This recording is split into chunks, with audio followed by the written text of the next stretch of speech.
रूस यूक्रेन जंग का आज 32वां दिन। यूक्रेन के शहरों पर लगातार रूसी रॉकेट से हमले जारी। लवीव शहर के करीब हुए रॉकेट हमले में 5 लोग जख्मी। अमेरिकी सदर का पुतिन पर बड़ा हमला। पोलैंड में पनाहगुज़ीरों बाइडेन ने पुतिन पर किया हमला। बोले जंग के लंबे वक्त तक खिंचने के आसार।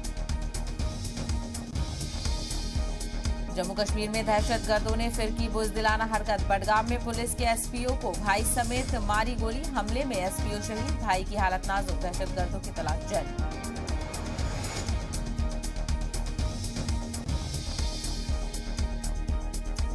आज फिर बढ़े पेट्रोल और डीजल के दाम। पेट्रोल की कीमत 50 पैसे तो डीजल 55 पैसे हुआ महंगा। दिल्ली में पेट्रोल 100 के करीब।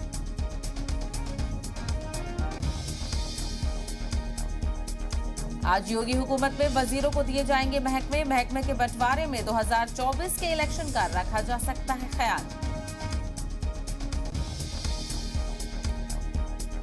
बीरभूम तशद्दुद को लेकर बीजेपी टीएमसी में घमासान जारी। कैलाश विजयवर्गीय ने कहा बंगाल में लोकतंत्र नहीं अराजकता फैली हुई है। मामले की जांच कर रही है सीबीआई टीम। आज जाएंगे जाए वकूफ पर।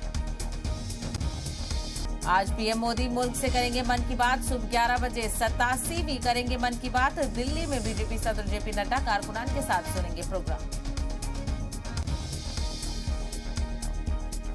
पीएम मोदी ने गरीब कल्याण अन्न योजना को 6 महीने के लिए और बढ़ाया। अब सितंबर तक 80 करोड़ लोगों को मिलेगा फ्री राशन। मुतनाज़ा फिल्म कश्मीर फाइल्स को लेकर वज़ीर दाखिला अमित शाह का कांग्रेस पर जोरदार हमला। कहा फिल्म दिखाती है कैसे कांग्रेस के दौर इक़्तिदार में कश्मीर में जुल्म और दहशतगर्दी फैली। अदम एतमाद की तहरीक से पहले इमरान खान का शक्ति प्रदर्शन। आज इस्लामाबाद में करेंगे अवामी रैली। रैली में ही पीएम ओहदे छोड़ने का कर सकते हैं ऐलान।